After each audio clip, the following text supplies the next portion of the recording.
Ancien conseiller du représentant du patronat russe en Afrique, Aradon Melo est fier de promouvoir de nouveaux horizons de partenariat pour les pays africains qui s'éloignent de la traditionnelle coopération avec les pays du Nord tels que la France ou encore les États-Unis.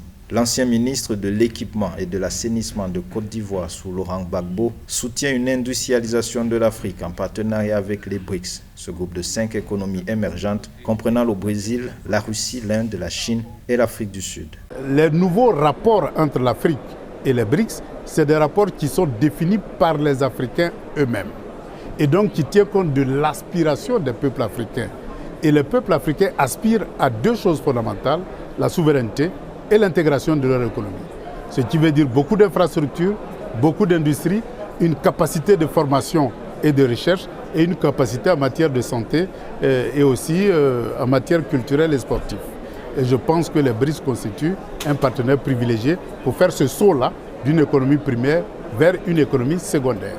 Souvent négligées par d'autres puissances internationales, les rencontres de l'Alliance des BRICS suscitent aujourd'hui un intérêt pour la communauté internationale en contexte de tensions entre les États occidentaux et la Russie.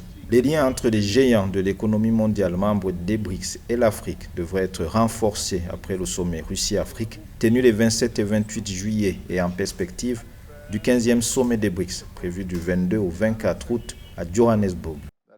Le premier partenaire commercial et en termes de développement, c'est la Chine. Donc ce n'est pas un gadget. C'est beaucoup plus d'investissement pour le continent africain en termes d'infrastructures et de développement industriel et je pense que ce n'est pas rien. La Russie va ouvrir une nouvelle opportunité dans le concert des relations entre l'Afrique et la Russie. Ce n'est pas non plus du gadget. Il y a beaucoup d'accords de coopération qui ont été signés entre la Russie et l'Afrique. Il est question de donner un contenu économique à ces accords-là. Quant à l'Afrique du Sud, c'est la première puissance industrielle de l'Afrique et vous savez les relations qui existent entre l'Afrique du Sud et le reste de l'Afrique, eh bien ça aussi ce n'est pas du gadget. En termes de télécommunications, en termes d'investissement dans les infrastructures et aussi en termes commerciaux avec les grands supermarchés, les grandes banques qui se déploient aujourd'hui sur le continent africain. Les BRICS sont l'une des instances qui encouragent la reconnaissance de la multipolarité des équilibres politiques et économiques mondiaux. En 2020, la contribution du bloc des BRICS au produit intérieur brut mondial représentait 31,5%. Le groupe a depuis 2014 une banque de développement, la Nouvelle Banque de développement, qui finance des projets structurants dans les pays membres. L'élargissement du bloc des BRICS à de nouveaux pays pourrait être une opportunité pour les pays africains. Si l'Afrique ne se donne pas une vision dans ce nouveau concert-là, l'Afrique ne tirera pas le meilleur des BRICS. Aujourd'hui, nous avons beaucoup de pays africains qui sont, je dirais, traditionnellement liés à l'Occident. Et tout le flux commercial se passe entre l'Occident et l'Afrique. Il est question aujourd'hui d'élargir. Et nous avons là la possibilité d'élargir nos partenaires.